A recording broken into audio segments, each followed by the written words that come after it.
Hello dear students, आप सभी का स्वागत है एक्सपी क्लासेस में। मेरा नाम है मुकुंद। कक्षा 12 गणित के अंतर्गत आज हम लोग चैप्टर नंबर 3 मैट्रिक्स को पढ़ने वाले हैं, जिसके अंतर्गत हम एक्सरसाइज 3.3 को देखेंगे। इससे पहले आपका 3.1 3.2 कंप्लीट हो चुका है, जिसके अंतर्गत मैंने आपव्यू का परिचय, आपव्यू की कोटि, आपव्यूओं के प्रकार, आपव्यू की समानता, आपव्यू का योग, आपव्यू में गुणन, आपव्यू के योग और गुणन के गुणधर्म, कुछ ये सारी चीजें आपकी निपट चुकी हैं, जिसके अंतर्गत मैंने ये सारी चीजें आपको निपटा दी, कंप्लीट हो चुकी हैं, जिसकी वीडियो आपको आई बटन पे कक्षा 12 गणित की प्लेलिस्ट फ्लैश हो रही होगी। आई बटन पे जाइए, आपको कक्षा 12 गणित की जो प्लेलिस्ट है वो मिल जाएगी। वहां पर पुराने वीडियो अपलोड हैं, जिनको आप देखिए और अपनी तैयारी को तंदुरुस्त रखिए। अब हम बात करेंगे एक्सरसाइज 3.3। आगे आपको बात करनी है आपव्यू का परिवर्त यानी ट्रांसपोज ऑफ अ मैट्रिक्स। ठीक है, ये क्या होता है इसको समझेंगे। देखो, यदि किसी m क्रॉस n कोटि के आपव्यू की पंक्ति और स्तंभ को आपस में बदल दें यानी विनिमय कर दें या इंटरचेंज कर दें, तो प्राप्त आपव्यू को आपव्यू का परिवर्त कहते हैं। मतलब अगर हम उसकी जो कोटि m क्रॉस n का है, उसमें अगर हम पंक्ति और स्तंभ बदल दें, मतलब स्तंभ की जगह पंक्ति कर दें, पंक्ति की जगह स्तंभ कर दें, तो उससे जो आपव्यू मिलेगा उसको हम आपव्यू का परिवर्त यानी ट्रांसपोज ऑफ अ मैट्रिक्स कहेंगे। अब ये क्या होता है समझो भाई। ये क्या बला है, देखो आपको ए दिया है, क्या दिया है, ए दिया है। तो ए आपव्यू कैसा है भाई, 1 2 3, 3 पंक्ति हैं तो 3 आगे लोगे, पहले पंक्ति फिर स्तंभ देखते हैं। स्तंभ कितने हैं, 2 स्तंभ हैं, तो 3 क्रॉस 2 हो गया। ठीक है भाई, 3 क्रॉस 2 हो गया। अब क्या कर दोगे कि जो आप ये स्तंभ देख रहे हो 1 2, इन स्तंभों को पंक्ति के रूप में लिख दोगे। कैसे लिख दोगे, स्तंभ को पंक्ति के रूप में लिख देंगे। तो देखो ए डैश आपव्यू का परिवर्त क्या कहलाता है, आपव्यू का परिवर्त को हम ए डैश बोलते हैं। स्तंभ को पंक्ति के रूप में लिखोगे तो कैसे लिखोगे, 3 √3 0 5 1 -1, इस प्रकार से लिख दोगे। तो ये कितने का था, 3 क्रॉस 2 का था। अब देखो ये 2 क्रॉस 3 का हो गया कि नहीं, पंक्ति को स्तंभ में, स्तंभ को पंक्ति में बदल दिया। तो ये देखो 3 क्रॉस 2 का था तो 2 क्रॉस 3 का हो गया। बात समझ गए। तो आपको करना क्या है कि जो स्तंभ है उस स्तंभ को उठा के पंक्ति के रूप में कर दिया करो। स्तंभ को पंक्ति में कर दोगे तो आंसर आ जाएगा जो अगर पूछेगा। ठीक है ना। अब आगे देखो भाई क्या है, आगे आपको दिया है आपव्यू के परिवर्त के गुणधर्म यानी properties of a transpose of a matrix. ठीक है, 4 इसमें आपको प्रॉपर्टीज पढ़नी है, गुणधर्म पढ़ने हैं, समझेंगे। देखो अगर ए डैश और उस पर डैश हो, मतलब ए पर डबल डैश, पहले ए का डैश है और उस पर भी डैश है, तो आपको जो मिलेगा वो ए मिलेगा। ठीक है, अगर के ए पर होल डैश है, मतलब के ए कोष्टक लगा है और उस पर डैश चढ़ा है, तो होल डैश माने पूर्ण डैश है, तो के बाहर निकल आएगा और ये कहलाएगा ए डैश, के ए डैश कहलाएगा। अगर इस प्रकार से है कि ए प्लस बी और होल डैश है, मतलब पूरे पर कोष्टक के साथ डैश है, तो ये डैश बाहर निकल आ सकते हैं और इसको हम कह सकते हैं A dash plus B dash. Clear है बात। अच्छा, ये चौथा आपका पॉइंट है, ये ज्यादा इंपॉर्टेंट है, इसको ध्यान रखिएगा कि अगर ए बी इंटू में है, ए और बी इंटू में है और उस पर होल डैश चढ़ा है, तो आपको जो मिलता है वो मिलता है बी डैश इंटू ए डैश। ठीक है, ए बी अगर इंटू में है, आपव्यू के गुणनफल है और उस पर अगर डैश चढ़ा दें, होल डैश चढ़ा दें पूरे पे, तो आपको जो परिणाम मिलता है वो बी डैश इंटू ए डैश मिलता है। ये इंपॉर्टेंट चीज है, इसको ध्यान रखिएगा अच्छे से। अब उदाहरण नंबर हम 20 की बात कर लेते हैं। आपको ए दिया है, बी दिया है, ठीक है, और कह रहा है निम्नलिखित को सत्यापित कीजिए। आपके पास 4 क्वेश्चन दे दिए हैं, यहाँ 3 क्वेश्चन दे दिए हैं। निम्नलिखित को सत्यापित करने के लिए 3 क्वेश्चन दिए हैं, इनको हम हल करते हैं। पहले सवाल को देखते हैं। ए दिया है आपको ये, ठीक है। अब क्या कह रहा है भाई, पहला क्वेश्चन कह रहा है ए डैश डैश बराबर ए आपको निकालना है, तो कर देंगे, कोई दिक्कत नहीं भाई। ए दिया, ए बराबर इतना दिया, तो इसका आप ए डैश निकालो। ए डैश कैसे निकालते हैं, जो स्तंभ होगा उसको हम कैसे बदल देंगे, पंक्ति में बदल देंगे। तो स्तंभ को पंक्ति में बदलेंगे तो कैसे, ये हो जाएगा 3 4 √3 2 और 2 0। बात समझ गए। स्तंभ को पंक्ति के रूप में करते जाओ। जैसे ये खड़े के रूप में है ना, ये 1 2 3 खड़ी लाइनें हैं, तो इसको अपन ने क्या किया, पहली वाली लाइन को ऐसे कर दिया, लिटा दिया, दूसरी वाली लाइन को लिटा दिया, तीसरी वाली लाइन को भी इस प्रकार से लिटा दिया। ठीक है, क्षैतिज कर दिया। तो इस प्रकार से करना, तो 3 4 फिर √3 2 और फिर 2 0। तो ये तो निकला है ए डैश। अब वो कह रहा था ए पर डबल डैश करना है आपको, मतलब पहले ए डैश किया, अब फिर से इसका ए डैश निकालो। तो क्या होगा, जो स्तंभ है वो फिर से पंक्ति बना दो इस स्तंभ को, तो बनाओगे तो कितना बनेगा 3 √3 2 4 2 0। तो ये देखो ये भाई ए ही तो है, अगर गौर से देखो तो ये चीज ए ही तो है, तो हमको फिर से क्या मिल गया, इसका मतलब हमको ए डैश का डैश अगर है तो वो हमें ए मिल गया, ये आपने प्रूव कर दिया है, हेंस प्रूव्ड, आपने सिद्ध कर दिया। भाई बात समझ में आई कि नहीं आई, इस प्रकार से करना था। अब अगर हम दूसरे क्वेश्चन की बात करें तो दूसरा क्वेश्चन क्या दिया था भाई देख लेते हैं। दूसरे क्वेश्चन में एलएचएस ले लो, दूसरे क्वेश्चन में एलएचएस क्या था, ये था a + b और डैश, a + b डैश। अब आपको पता है कैसे करते हैं भाई, a और b को जोड़ दो पहले, तो ये दिया 3 √3 2 4 2 0, ये तो a है, और प्लस b कितना दिया है, b दिया है आपको 2 - 1 2 1 2 4, इसको अपन जोड़ रहे हैं और इस पे क्या था डैश चढ़ता तो डैश लगाए रहेंगे, ठीक है। तो चलो जोड़ो, देखो 3 2 5 √3 - 1 2 2 4 4 1 5 2 2 9 4 और 0 4 4, ठीक है ना, जोड़ना आपको आता है, इस पे आप डैश चढ़ाए हो। अब चूंकि डैश है तो क्या होगा, जो स्तंभ है, अब आपको क्लियर हो गया होगा ना, जो स्तंभ है उनको हम क्या कर देंगे, पंक्ति कर देंगे, रो में बदल देंगे, ठीक है, स्तंभ को कॉलम को रो में बदल देंगे। तो यहां से आपको मिलेगा 5 5 √3 - 1 4 और ये हो जाएगा 4 and 4, इस प्रकार से आपको मिल गया, क्या मिल गया, a + b डैश मिल गया। अब आगे क्या कह रहा था, ये तो हो गया एलएचएस। आरएचएस क्या कह रहा था भाई, अगर हम आरएचएस की बात करें तो आरएचएस आपको दिया था a डैश + b डैश, ये निकालना था a डैश + b डैश, ठीक है। तो a कितना है, देखो भाई a दिया था 3 √3 और 2 और ये था 4 2 0, ये तो था a है ना, और b कितना था प्लस b डैश, ये था आपका 2 - 1 2 1 2 4, ये था, ठीक है। तो आप इसका जरा डैश निकालो, तो जो स्तंभ है उनको पंक्ति में बदल दें, तो 3 4, अच्छा ये हो गया √3 2, ये हो गया 2 0, ठीक है ना, ओके कोई दिक्कत नहीं।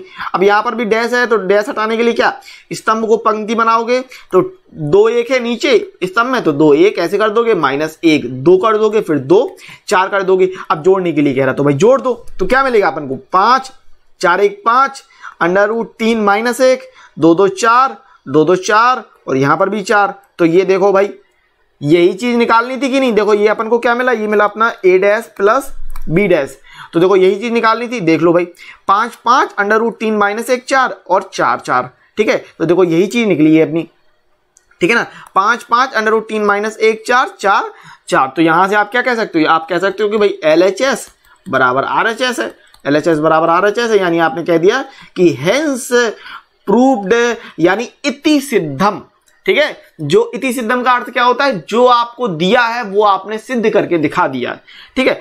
अच्छा चलिए आगे बात कर लेते हैं तीसरे क्वेश्चन की। अगर हम तीसरे क्वेश्चन की बात करें तो तीसरा क्वेश्चन क्या था, आपको जरा देखते हैं भाई। तीसरा क्वेश्चन आपको दिया है, समझना बात को अच्छे से, क्या दिया आपको तीसरा क्वेश्चन, आपको तीसरा क्वेश्चन कह रहा है कि KB का होल डैश, KB का होल डैश बराबर KB डैश। तो यहां से अपन ने LHS उठाया, क्या उठाया, LHS। LHS कितना है, KB का होल डैश, ठीक है ना। अच्छा जी, के बी क्या था अपने पास, बी था अपने पास 2 - 1 2 1 2 4, ये था, और इसका अपने पास होल डैश करना था, कर देते हैं कोई दिक्कत नहीं। देखो भाई अच्छा बाहर के है, जो बाहर के का मतलब क्या है कि के का आप अंदर गुणा करा देंगे, ठीक है ना, के का हर एक संख्या के साथ गुणा होगा, के बाहर है इनटू में है, इसलिए हर एक संख्या के साथ गुणा कर दोगे। तो यहां से मिलना है 2k -k 2k k 2k 4k, ठीक है ना, ओके। और इस पर अपन डैश चढ़ा देते हैं, ठीक है भाई। अब चूंकि डैश चढ़ा है तो इसको परिवर्त कर दो, तो ये हो जाएगा आप क्या स्तंभ को कॉलम को रो में बदल देना है, तो 2k k -k 2k 2k 4k, ठीक है ना, समझ गए बात, ओके। तो ये तो हो गई LHS की बात। अब अगर हम बात करें RHS की, ठीक है, तो RHS में क्या था भाई, RHS में था आपको k और b डैश, ठीक है ना, k b डैश, तो ये हो गया k। अच्छा b कितना है भाई, b कितना था अपने पास 2 - 1 2 1 2 4, इसका डैश, तो पहले इसका अपन डैश करेंगे, तो डैश करने पर अपन को क्या मिलेगा, जो स्तंभ, अब मुझे बार बार गोला ना लगाना पड़े, सर जी को मजा आ रहा है गोला लगाने में, ठीक है, ऐसा नहीं करना पड़े, ठीक है। हाँ, और आप लोग भी कॉपी में गोला नहीं लगाएंगे, क्यों सर ने गोला लगाया तो आप भी गोला लगा दो, अलग ही मिजाज चल रहे हैं, ऐसा नहीं करेंगे, है ना। हाँ, तो स्तंभ को पंक्ति बनाएंगे तो क्या हो जाएगा, आपको मिलेगा 2 1 -1 है 2 2 4। अब गुणा करा दो, तो जब गुणा कराओगे तो क्या मिलेगा आपको, 2k माइनस के 2k 2k और 4k। समझ गया कि नहीं। हर एक के साथ k का गुणा हर एक के साथ करोगे, k का गुणा पहले 2 के साथ, फिर 1 के साथ, -1 के साथ, 2 के साथ, 2 के साथ, 4 के साथ, हर एक के साथ करोगे। समझ गए बात। अब चेक कर लो, देखो LHS RHS बराबर है कि नहीं, समझ लो। ये आया था 2k k माइनस के 2k 2k 4k, ठीक है। तो देख लो यही आ रहा कि नहीं, देखो चेक कर लो, 2k k माइनस के 2k और 2k 4k, यही आ रहा है। इसका मतलब क्या भाई, LHS बराबर RHS, इसका मतलब है LHS बराबर RHS, हेंस प्रूव्ड। समझ। उदाहरण नंबर 21 आपको कह रहा है, ए दे दिया उन्होंने -2 4 5 इस प्रकार से स्तंभ के रूप में, और बी दे दिए पंक्ति के रूप में 1 3 -6 है, तो सत्यापित कीजिए। आपको निकालना है ए बी का होल डैश बराबर बी डैश इंटू ए डैश, कुछ इस प्रकार से आपको निकाल के दिखाना है। तो अपन ने ए ले लिया, बी ले लिया, LHS वाला पार्ट ले लिया, क्या है LHS, ए बी का होल डैश, ठीक है। तो पहले ए और ए इंटू बी करें, ए इंटू बी आपको पता है कैसे करना है, ठीक है ना भाई। देख लो, पहले की पंक्ति फिर स्तंभ लेंगे, है ना, पहली पंक्ति ले लेंगे और हर एक स्तंभ से गुणा कराएंगे, है ना। फिर दूसरी पंक्ति लेंगे तो हर एक स्तंभ से गुणा कराएंगे, ठीक है। फिर तीसरी पंक्ति लेंगे और फिर हर एक स्तंभ से गुणा कराएंगे। समझ गए ना बात, ठीक है। तो करा देते हैं, कितना आएगा, -2 एकम 2 -2 3 6 माइनस प्लस 6 दूनी 12। अब दूसरी पंक्ति लो, 4 एकम 4 4 3 12 6 चौको 24। अब तीसरी पंक्ति लो, 5 एकम 5 5 3 15 6 पंचे 30। अच्छा, तो यहां से अपन को क्या मिल जाएगा, ये डैश है, तो डैश है तो डैश हटाओगे तो क्या, स्तंभ को पंक्ति के रूप में करना है, तो क्या मिलेगा, -2 4 5 -6 12 15 12 -30, ठीक है ना।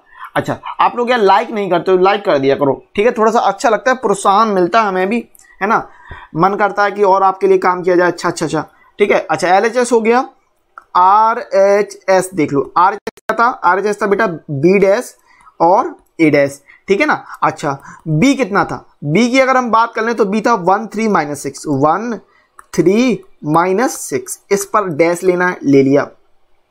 और A कितना था, -2 4 5, इस पर भी हमको डैश लेके काम करना है, ले लो, ठीक है। जब इसको डैश करोगे तो चूंकि ये 1 3 -6 पंक्ति के रूप में है तो स्तंभ के रूप में हो जाएगा, है ना। कैसे हो जाएगा, सीधा पलट दोगे, मतलब लेटी हुई चीज को खड़ा कर दोगे, है ना। तो 1 3 -6 हो जाएगा, ओके, समझ गए बात। और अगर हम बात करें इसकी, तो ये आपका स्तंभ के रूप में है, पंक्ति के रूप में हो जाएगा, तो पंक्ति के रूप में हो जाएगा -2 4 5, ऐसे हो जाएगा, ठीक है। अब इसका गुणा करा दो, तो कैसे करोगे भाई, आपको पता है, पहले पंक्ति लोगे और हर एक स्तंभ के साथ गुणा कराओगे, फिर दूसरी पंक्ति का गुणा कराओगे हर एक स्तंभ से, फिर तीसरी पंक्ति का हर एक स्तंभ से गुणा कराओगे। समझते हो ना बात को, पता है आपको अच्छे से।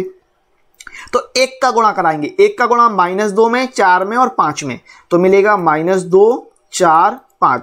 फिर 3 का गुणा कराएंगे 2 में 4 में और 5 में, तो -6 3 चौको 12 3 5 15। फिर -6 का गुणा कराएंगे -2 4 और 5 में, तो ये हो जाएगा 12 और 6 चौको 24 -24 और 6 पंचे -30, तो ये मिलेगा। अब जरा चेक कर लो, क्या यही आ रहा था, देख लो भाई, -2 4 5, ठीक है, और -2 4 5 यही आ रहा है, -6 12 15 -6 12 15 और 12 -24 -30 12 -24 -30। बात समझ गए कि नहीं। देखो कितना आसान था, बहुत ही सिंपल था। LHS बराबर RHS कर दोगे और लिख दोगे हेंस प्रूव्ड, ओके। अब आगे अगर हम बात करें तो आपको सममित तथा विषम सममित आव्यूह पढ़ना है, symmetric and skew symmetric matrices. तो सममित आव्यूह की बात करें तो बहुत ही आसान चीज है, लेकिन इंपोर्टेंट चीज है, इस बात को ध्यान रखिएगा कि अगर A डैश बराबर A हो जाए तो हम A को सममित आव्यूह कहेंगे।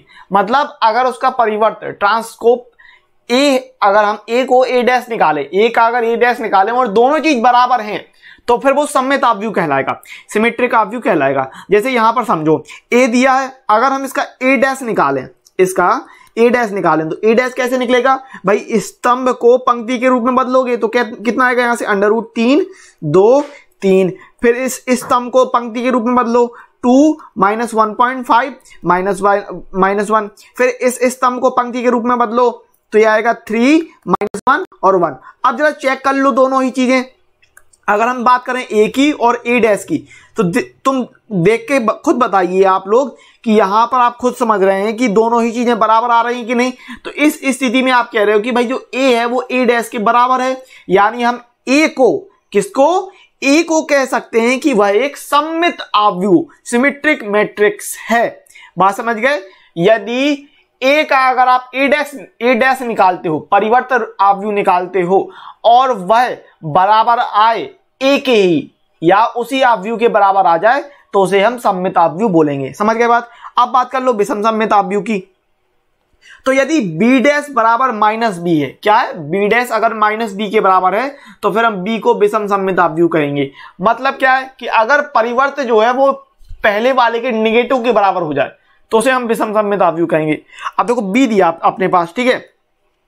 तो अगर हम इसको बी डैश करें, कितना करें, बी डैश, तो बी डैश निकालो। बी डैश कितना आएगा, देखो आपको पता है भाई, स्तंभ को पंक्ति के रूप में बदलेंगे तो 0 माइनस ई माइनस एफ, ठीक है। और फिर इसको बदलो, दूसरी वाले को ई जी माइनस जी, फिर तीसरे वाले स्तंभ को बदलो एफ जी ओ। इतना मिल गया कि नहीं मिल गया, समझ रहे हो बात। अब अगर हम यहां पर समझना बात को, अब यदि हम इसमें बी डैश में माइनस कर दें, माइनस का गुणा, बात को समझना, बी डैश में अगर हम माइनस का गुणा कर दें तो माइनस बी डैश कितना निकलेगा, पूरे में माइनस का गुणा कर दोगे, बात समझना, पूरे में हम माइनस का गुणा करें तो माइनस का गुणा, माइनस अगर हम बाहर ले लें -1 बाहर लिया तो कितना है 0 माइनस ई माइनस एफ, ई 0 माइनस जी, 0 बोल लो या ओ बोल लो कोई दिक्कत नहीं है, एफ जी 0, ठीक है। अब अगर हम माइनस का गुणा करेंगे तो हमें क्या मिलेगा, ये मिलेगा 0 पॉजिटिव ई पॉजिटिव एफ, यहां पर हो जाएगा माइनस का ई 0 और हो जाएगा पॉजिटिव जी, ये हो जाएगा माइनस का एफ और। तो अब यार देख के बताओ कि जो माइनस बी डैश है वो बी के बराबर हो रहा कि नहीं, देख पा रहे हो आप। ये था आपका बी, ठीक है ना, ये क्या था, ये बी था, और अपन को बी माइनस बी डैश में क्या मिल गया, ये मिल गया, दोनों ही एक ही चीज है। तो जब इस स्थिति में आप देख रहे हो, क्या देख रहे हो कि माइनस बी डैश बराबर बी, या इसी चीज को हम बोल सकते हैं कि जो बी डैश है वो माइनस बी के बराबर हो रहा है, ठीक है। तो इस प्रकार से हम इसको फिर क्या बोलेंगे, विषम सममित आव्यूह कहेंगे। क्लियर है मेरी बात, ओके। अब जरा इसके कुछ गुणधर्म देख लेते हैं, सममित तथा विषम सममित आव्यूह के कुछ गुणधर्म। प्रमेय 1, इसको अपन सिद्ध करके बताते हैं कि क्या होता है। वास्तविक अवयवों वाले किसी वर्ग आव्यूह ए के लिए, वर्ग आव्यूह क्या कह रहा था, मैंने शुरू में बताया था, जिसकी पंक्ति और स्तंभ बराबर होते हैं उसे हम वर्ग आव्यूह कहते हैं। ध्यान रखिएगा, किसी वर्ग आव्यूह ए के लिए अगर a प्लस ए डैश है तो यह एक सममित आव्यूह है, और अगर a माइनस ए डैश है तो यह एक विषम सममित आव्यूह बनेगा या होते हैं। अब समझो इसको सिद्ध कैसे करना है कि अगर हम बात करें a प्लस ए डैश की, ठीक है, तो ये सममित आव्यूह कैसे होगा। तो आपको पता है कि भाई जो सममित आव्यूह है, मैंने ऊपर बताया सममित आव्यूह कैसा कि a डैश बराबर a हो जाए, a डैश बराबर a हो जाए तो उसे हम सममित आव्यूह कहेंगे। आपको दिया क्या है, आपको दिया है a plus A dash, a plus A dash. अब हम इसका निकालेंगे डैश, क्या निकालेंगे, डैश। तो अभी ऊपर गुणधर्म के रूप में पढ़ाया था मैंने, यदि a plus B whole dash है तो हम इसे लिख सकते हैं a dash plus B dash, लिख सकते हैं कि नहीं, ऊपर अपन ने पढ़ा था। तो इसको अपन क्या लिखेंगे, इसको लिखेंगे दोनों पे अलग अलग डैश चढ़ा दो, a डैश प्लस a पर डैश और फिर से एक और, और यहां पर अपन ने एक चीज पढ़ी थी कि a पर डैश है और एक और डैश है तो वो a के बराबर होता है ना, ये पढ़ा था कि नहीं। तो यहां से अपन को क्या मिलेगा, a डैश प्लस a मिलेगा, और अपन यहां पर इसको पलट भी सकते हैं, भाई a को आगे ले जाओ क्योंकि प्लस में है, दो, अब प्लस में आपको पता है कि चाहे तो 2 + 3 करो चाहे 3 + 2 करो, भाई दोनों चीज बराबर होती हैं। तो यहां से अपन ने क्या देखा, इसको अगर हम आगे ले गए तो a प्लस ए डैश कर सकते हैं। तो यहां से आपने क्या देखा कि भाई a प्लस ए डैश का जो होल डैश था, a प्लस ए डैश का होल डैश था वो किसके बराबर आ रहा, a प्लस ए डैश के, और यह a प्लस ए डैश की, और यह कंडीशन किसके लिए होती है, सममित आव्यूह, किसके लिए होती है, सममित आव्यूह के लिए। बात समझ गए कि नहीं। अब हम बात करते हैं विषम सममित आव्यूह की, ठीक है, आपको विषम के लिए भी कह रहा था। तो तो भाई विषम सममित ऑफ की बात करें, विषम ऑफ व्यू, तो विषम सममित ऑफ में अपन ने क्या पढ़ा कि भाई ए डैश होगा वो माइनस ए के बराबर होगा। ए डैश किसके बराबर होगा? माइनस ए डैश के। अगर ए डैश माइनस ए के बराबर है तो उसे हम विषम सममित ऑफ बोलेंगे। अच्छा था अपने पास था ए प्लस ए। अच्छा विषम सममित के लिए अपन को किसके लिए निकालना था? विषम सममित की अगर हम बात करें तो अपन को निकालना था ए माइनस ए डैश के लिए। किसके निकालना था? ए माइनस ए डैश के लिए निकाल रहे थे अपन। समझना बात को, किसके लिए निकालना था? ए माइनस ए डैश के लिए। ए माइनस ए डैश, इसको अपन को दिखाना था ये विषम सममित ऑफ है, ठीक है ना। ए माइनस ए डैश जो है वो विषम सममित, ए माइनस ए डैश एक विषम सममित ऑफ है, ये दिखाना था अपन को, ठीक है। तो चलो दिखा देते ए माइनस ए डैश। तो क्या करोगे, आपने देखा कि ए डैश था तो इस पर अपन होल डैश ले लेंगे, क्या लेंगे? होल डैश ले लेंगे। समझना बात को। अभी आपको मैंने ऊपर बताया भाई ए प्लस बी पे अगर होल डैश हो तो अपन क्या लेते हैं भाई? ए डैश प्लस बी डैश अलग अलग ले लेते हैं। तो यहां पर भी करोगे यही, क्या करोगे भाई? ए डैश माइनस ए डैश और फिर से एक और डैश, इस प्रकार से ले लोगे, ठीक है ना। अभी आपने ये पढ़ रखा है कि ए डैश पे डैश हो तो उसको हम ए बोलते हैं, ठीक है ना। ये पढ़ रखा है कि नहीं? चलो देखो, तो यहां से अपन को क्या मिल जाएगा? यहां से अपन को मिलना है ए डैश माइनस ए, ए डैश माइनस ए। अब अगर यहां पर माइनस कॉमन निकाल लें, माइनस कॉमन निकाल लें तो ये चीज आगे आ जाएगी, ठीक है ना। तो इसको बोलोगे ए माइनस ए डैश। अब देखो ये चीज बराबर किसके हो गई? देखो ए माइनस ए का ए डैश का होल डैश लिया था, ए माइनस ए का होल डैश लिया था, तो ये बराबर आ गया माइनस ए माइनस ए डैश की, इसके बराबर आ गया कि नहीं। और यही तो कंडीशन विषम सममित की थी। देखो भाई विषम सममित की कंडीशन क्या थी? ए डैश बराबर माइनस ए, ए डैश बराबर माइनस ए, और अपन को विषम सममित दिखाना था ए माइनस ए डैश को। तो अपन को एक्चुअली में दिखाना क्या था? ए माइनस ए डैश, ए माइनस ए डैश का डैश, ए माइनस ए का होल डैश बराबर माइनस ए माइनस ए डैश के बराबर हो जाए। तो यही चीज अपन ने दिखा दी। तो इस प्रकार से अपन ने दिखा दिया। तो यहां से अपन क्या कह सकते हैं कि जो ए माइनस ए डैश है वो एक विषम सममित ऑफ व्यू है, विषम सममित ऑफ व्यू है। बात समझे कि नहीं? तो आपको पता है कि यदि ए एक सममित ऑफ व्यू है तो क्या होता है? ए डैश बराबर ए होता है। अब हमको ये सिद्ध करना है कि भाई ए प्लस ए डैश एक सममित ऑफ व्यू है, ये अपन को दिखाना है कि नहीं, ठीक है ना। अपन को दिखाना है ए प्लस ए डैश एक सममित ऑफ व्यू है। तो अपन को बेसिकली क्या दिखाना है कि ए प्लस ए डैश का होल डैश बराबर हो जाएगा ए प्लस ए डैश, ये दिखाएंगे। तो चलो एलएचएस वाला जो पार्ट है उसको हम हल करते हैं, उसको ले लेते हैं, ठीक है। तो एलएचएस वाले पार्ट में क्या है एक्चुअली में कि ये है ए प्लस ए डैश का, ए प्लस ए डैश का होल डैश, ये है कि नहीं। अब आपने क्या पढ़ रखा है? आपने ये पढ़ा है गुणधर्म के रूप में कि यदि ए प्लस बी का होल डैश हो तो आप इसको लिख सकते हो ए डैश प्लस बी डैश, ऐसे लिख सकते हैं कि नहीं, ठीक है ना। अच्छा तो इसी प्रकार इसको लिख लेंगे, ये क्या हो जाएगा? ए डैश प्लस ए डैश का होल डैश, ठीक है ना। ओके अच्छा, ये अपन को पता है कि ए डैश का होल डैश बराबर ये होता है आपका ए, है ना, ये अपन ने पढ़ रखा है। तो ये हो जाएगा ए डैश प्लस ए। अब प्लस में हम आगे पीछे ले सकते हैं, तो ये हो जाएगा ए प्लस ए डैश। तो आपने यहां से क्या दिखा दिया? हम यहां से दिखाएंगे ये एलएचएस, ये आरएचएस। तो यहां से अपन ने हेंस प्रूफ में क्या दिखा दिया कि ए प्लस ए डैश का डैश बराबर ए प्लस ए डैश हो रहा है। जब ऐसा हो रहा है तो हम यहां से कह सकते हैं कि अतः ए प्लस ए डैश एक सममित ऑफ व्यू है। कैसा ऑफ व्यू है? सममित ऑफ व्यू है। समझ गया बात? इस प्रकार से दिखाना था। अब अपन को दिखाना था कि अब चूंकि हमें क्या पता है कि यदि ए एक विषम सममित ऑफ व्यू, यदि ए एक विषम सममित ऑफ व्यू है, यदि ए एक विषम सममित ऑफ व्यू है तो क्या होता है कंडीशन की? ए डैश बराबर होता है माइनस का ए, ए डैश बराबर होता है माइनस के ए। हमें सिद्ध क्या करना है? सिद्ध करेंगे। हमें क्या सिद्ध करना है कि ए माइनस ए डैश एक विषम सममित ऑफ व्यू है, एक विषम सममित ऑफ व्यू है। ये चीज निकालेंगे कि नहीं निकालेंगे? तो जब हम इसको निकालेंगे तो कैसे निकालेंगे? ए माइनस ए डैश का होल डैश। भाई क्या था? यदि एक विषम सममित था तो हम कहते थे ए डैश बराबर माइनस ए। तो अब बात कर रहे हैं हम किसकी? कि ए माइनस ए डैश की। तो हम क्या कर देंगे कि होल डैश बराबर कितना होगा? माइनस कोष्टक में a माइनस a डैश, इस प्रकार से लेंगे। तो अब हम इसका LHS ले लेते हैं, हल करते हैं LHS को। तो चलो देखो LHS कितना कि a माइनस a डैश का डैश।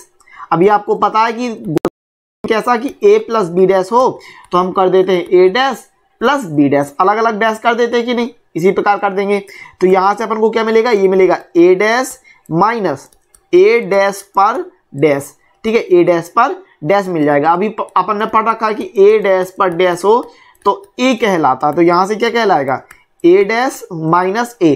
अगर यहां से अपन माइनस कॉमन निकाल लें तो ये हो जाएगा माइनस कॉमन निकालने पर a माइनस a डैश। तो ये आपका RHS वाला पार्ट था, है ना। तो यहां से अपन ने क्या दिखाया, हम यहां से दिखा रहे हैं कि a माइनस a डैश बराबर a माइनस a डैश बराबर minus a minus a dash. तो यहां से हम कह सकते हैं कि अतः a माइनस, अच्छा यहां पर होल डैश लगेगा, ठीक है, hold a minus a dash का होल डैश बराबर minus a minus a dash. अतः a माइनस a डैश एक विषम सममित आव्यूह है।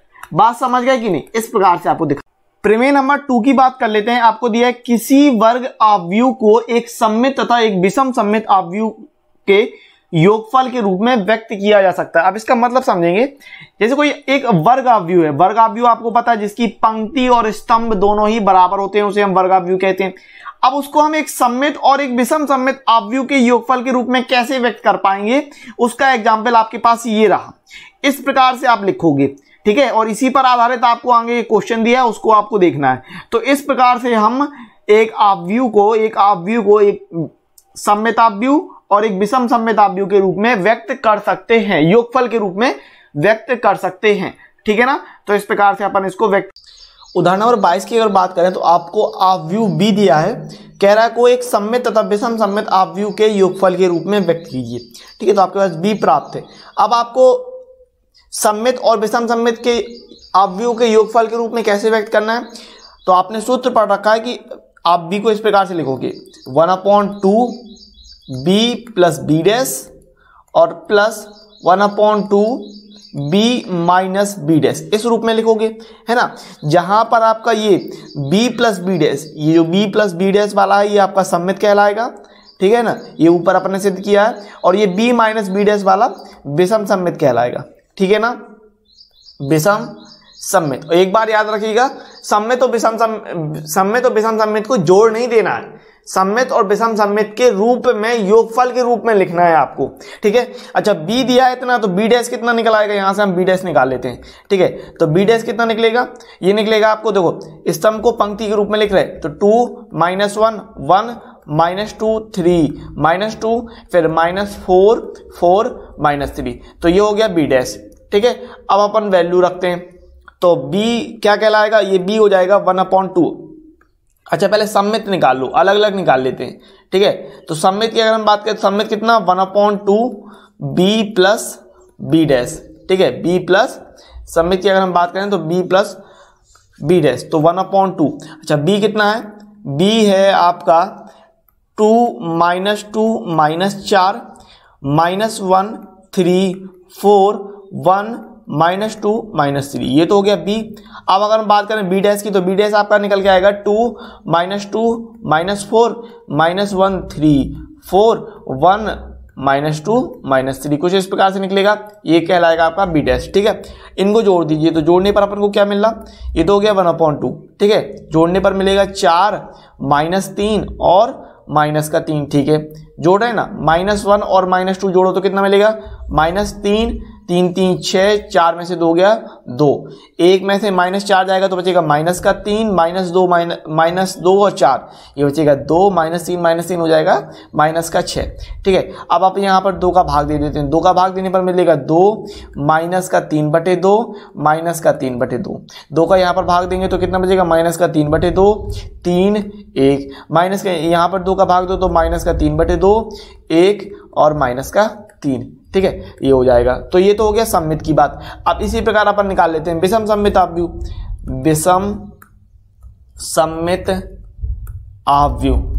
तो अगर हम विषम सममित आव्यूह की बात करें तो विषम सममित कैसे निकालना है, 1/2 b माइनस बी डैश करके, 1/2 बी माइनस बी डैश करके, ठीक है ना। तो ये 1/2। अच्छा बी कितना है, बी था अपना 2 -2 -4 -1 3 4 1 -2 -3, ये था बी। अब घटाना है बी डैश, तो बी डैश कितना बनेगा 2 -1 1 -2 3 -2 -4 4 और माइनस का 3, इसको अपन को घटा देना है, ठीक है। तो चलिए घटा देते हैं, कोई दिक्कत नहीं है। 1/2, अब चूंकि माइनस है तो माइनस से के रूप में घटाते जाना, ध्यान रखना। तो 2 में आप 2 घटाओगे तो मिलेगा 0, फिर -2 और माइनस माइनस प्लस हो जाएगा 1, माइनस माइनस प्लस 1 हो जाएगा, तो ये बचेगा माइनस का 1, -4 और -1 हो जाएगा माइनस का 5, -1 और +2 बचेगा 1, 3 और -3 हो जाएगा ये 0, 4 और माइनस माइनस प्लस तो 2 6, 1 और माइनस माइनस प्लस हो जाएगा तो ये बचेगा 5। अच्छा -2 और ये कितना बचेगा माइनस का 4, तो बचेगा माइनस का 6, -3 और माइनस माइनस प्लस तो ये बचेगा 0, ठीक है। अब 2 का अपन भाग दे देते, तो यहां से क्या निकलना है 0, माइनस का 1/2 माइनस का 5/2 1/2 0, ये बचेगा 3, यहाँ आएगा 5/2 माइनस का 3 और 0, तो ये हो जाएगा विषम सममित, ठीक है, ये हो जाएगा विषम सममित। अब अपन को बी को जो था वो सममित और विषम सममित के रूप में लिखना था, योग के रूप में, तो सममित प्लस विषम सममित, आप भी विषम सममित, ठीक है, विषम सममित। तो सममित कितना निकला था भाई अपना, सममित देख लो। सममित की अगर हम बात करें तो सममित कुछ इस प्रकार से निकला था, कितना निकला था सममित, ये था आपका 2 -3/2 -3/2 और -3/2 और 3 1 -3/2 1 -3, तो ये तो हो गया था सममित। और अगर हम बात करें विषम सममित की, तो विषम सममित आपका ये निकला 0 माइनस का 1/2 माइनस का 5/2 1/2 0 3 5/2 -3 0, ठीक है ना। तो इस प्रकार से आपको लिखना है, बात समझ गए, ठीक है ना। सममित को निकाल लेंगे, विषम सममित को निकाल लेंगे और योगफल के रूप में आप दिखा दोगे, तो योगफल के रूप में इस प्रकार से दिखा। तो इस प्रकार से यह वीडियो यहीं समाप्त होता है। उम्मीद है ये वीडियो बहुत अच्छा लगा होगा आपको। यदि आपको कोई प्रॉब्लम है तो आप इंस्टाग्राम पर मुझसे पूछ सकते हैं। इसके अलावा यदि आपने चैनल को अभी तक सब्सक्राइब नहीं किया है तो चैनल को सब्सक्राइब करने के साथ साथ बेल नोटिफिकेशन को ऑल सेलेक्ट करना मत भूलिएगा, क्योंकि यदि आप नोटिफिकेशन को ऑल सेलेक्ट नोटिफिकेशन बेल को ऑल सेलेक्ट नहीं करते हैं तो फिर आपके पास नई वीडियो का नोटिफिकेशन नहीं पहुंचेगा। इस कारण आप कहेंगे कि आपके पास वीडियो नहीं पहुंच पा रही, तो जरूरी है कि बेल नोटिफिकेशन को ऑल सेलेक्ट कर लीजिएगा। इसके अलावा यदि आपको वीडियो अच्छा लगता है तो लाइक कीजिए चैनल और शेयर कीजिए वीडियो को, जितना आप कर सकते हो अपने व्हाट्सएप फेसबुक वगैरह पर, मैं भी करता रहता हूं तो आप भी इतना कर सकते हैं मेरे लिए। कमेंट्स करके बताइए कि ये वीडियो आपको कैसा लगा, ठीक है। और इंस्टाग्राम फेसबुक टेलीग्राम और ट्विटर ये सारी जगह पर हम उपस्थित हैं, लिंक डिस्क्रिप्शन में, यहाँ पर आप हमें ज्वाइन करना मत भूलिएगा। और कोई भी डाउट हो तो आप मुझसे वहां पर पूछ सकते हो। तब तक के लिए मिलते हैं अगली वीडियो में, तब तक के लिए जय हिंद जय भारत वंदे मातरम।